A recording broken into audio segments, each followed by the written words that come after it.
A violent image as police strike a woman and arrest her just moments after they arrested her husband. What crosses the line when it comes to recording law enforcement doing their job? Just as important, what crosses the line for police in reacting to someone officers don't want nearby? News for Jax investigates. Those questions are part of the big issues facing a woman who is fighting back. She believes she was wrongly arrested and claims she was ultimately assaulted by Jacksonville police officers. In her mind, all she did was record an arrest with her phone. Police report the woman interfered with their investigation and was only arrested after being warned more than once. I was beaten and then falsely arrested. My phone was stolen. My car was taken. It was a traumatic experience. It was definitely an experience you would never think that you would be going through. Kelly Wilson thinks back to July 15th outside a West Side convenience store. She had found out her husband had been stopped by police. She got a ride to the scene and tried to pick up their vehicle. It turned into her own arrest and a trip to the hospital. You see it, but you don't think that's something that I'm going to have to deal with.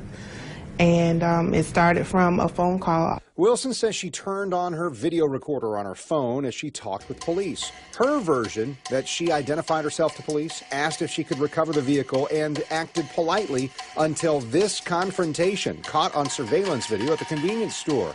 She says the officer demanded her phone and she asked why. He asked for it, he demanded it again.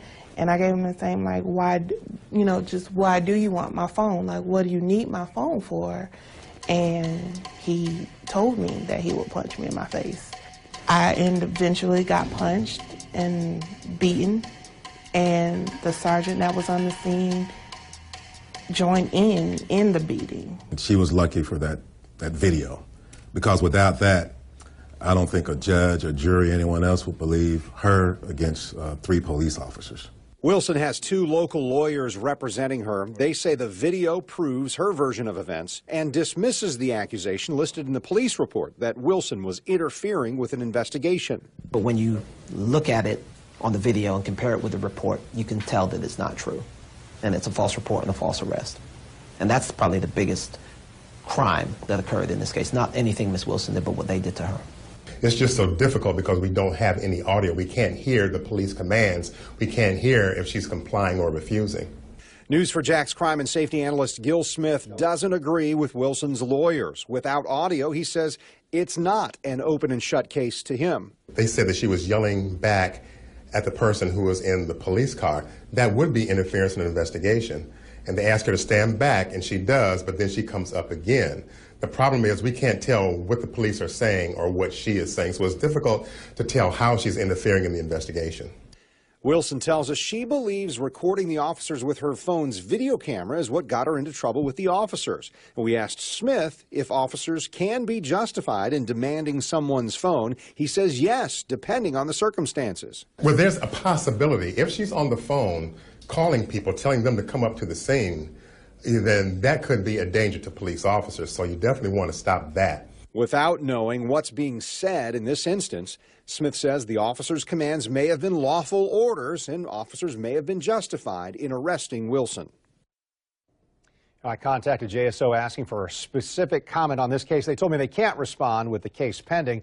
I asked the state attorney's office for comment. They said basically the same thing.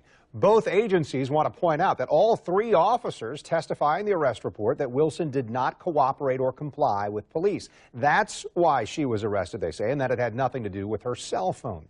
JSO says there is no expectation of privacy while in public, and it is not illegal to record in public. An officer being recorded while in performance of their duty is no exception to that rule. The simple act of recording, they told me today, would not be the reason for arrest. Now, Wilson asked the court to throw out the case. Tuesday, a judge denied that motion, and the state's attorney's office plans to proceed with the case against her. So Kent, Wilson says that she was recording the whole incident on her cell phone.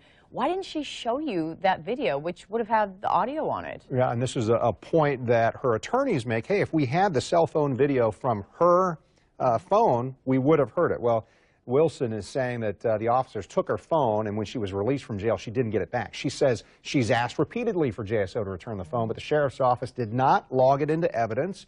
and says that they don't have it. Wilson thinks that the officers covering things up, but she has no proof that they took it.